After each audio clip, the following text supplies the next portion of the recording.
This screencast will show you how to find articles in various databases accessible through the library website.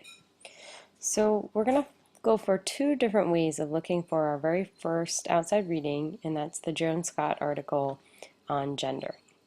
So as you can see, I'm on the library homepage, which, just in case you're not sure, is library.raritanval.edu. It's also accessible from the homepage if you go either under faculty and staff to library or current students and resources, so a few different ways to get there. All right, so back to our library. So we're going to click on the Journals tab. And since we have a full citation, we know exactly what we're looking for. We could select, for instance, a few options here. I think title is easiest. Again, exactly matches. We know what we're looking for. And we want the American Historical Review. So we'll click on the search. And then we see a list of some of the different databases that contain the American Historical Review, or the AHR.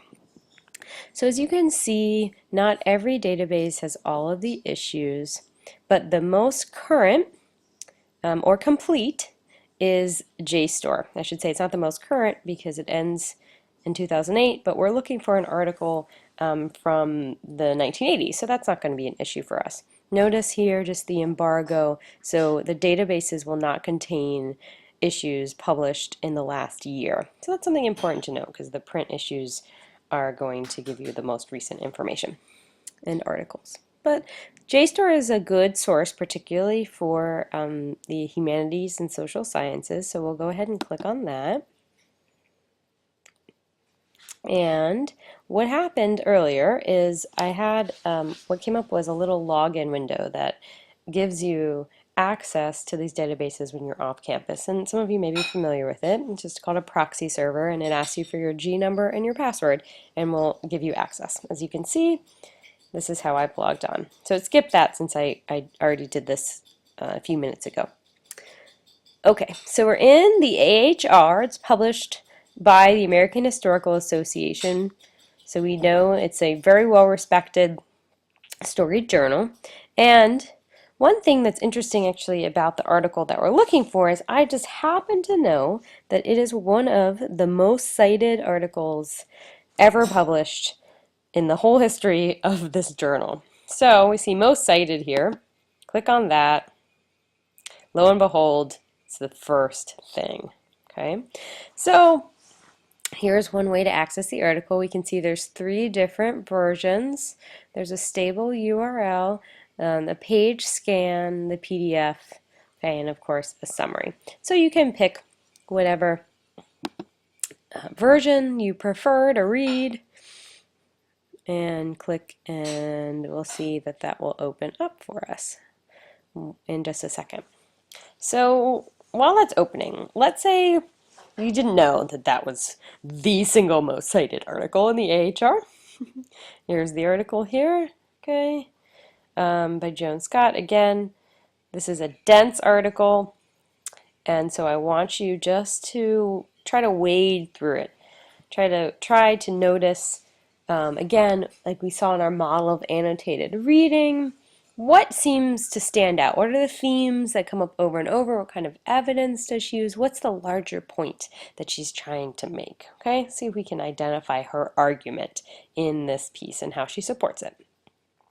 So, as we can see, right, here's the article, but let's say, for instance, right, we didn't know that it was the most cited, but we did have the date.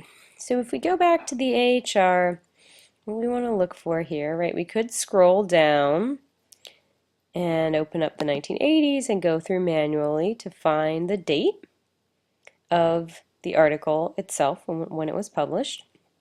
As you can see, click on it and find it that way. So this looks like it's a little slow tonight on the loading.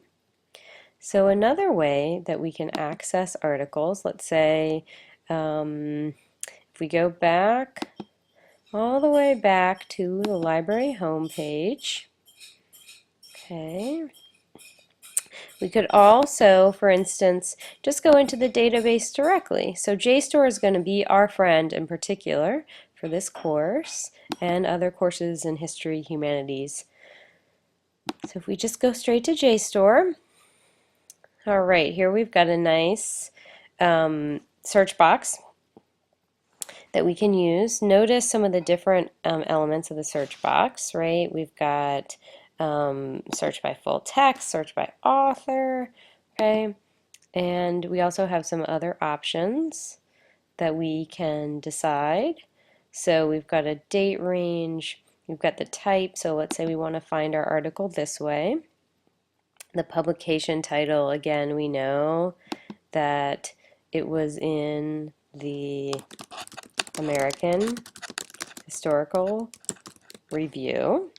Okay, and we know, for instance, our author, we'll put in Scott. Okay, so there's a few other things we could do. We could limit the date range. Again, just trying to maybe a lot of people are named Scott that have published in this, so we could say 1985 to 1986. All right, just to make it simple, we could limit it by area, so we could click on history. But we've got enough information there, we're probably going to find it. And there it is. Okay, so that's just another way to find articles as well, going straight to a database and looking for your journal that way. All right, so happy reading, and I will see you in class.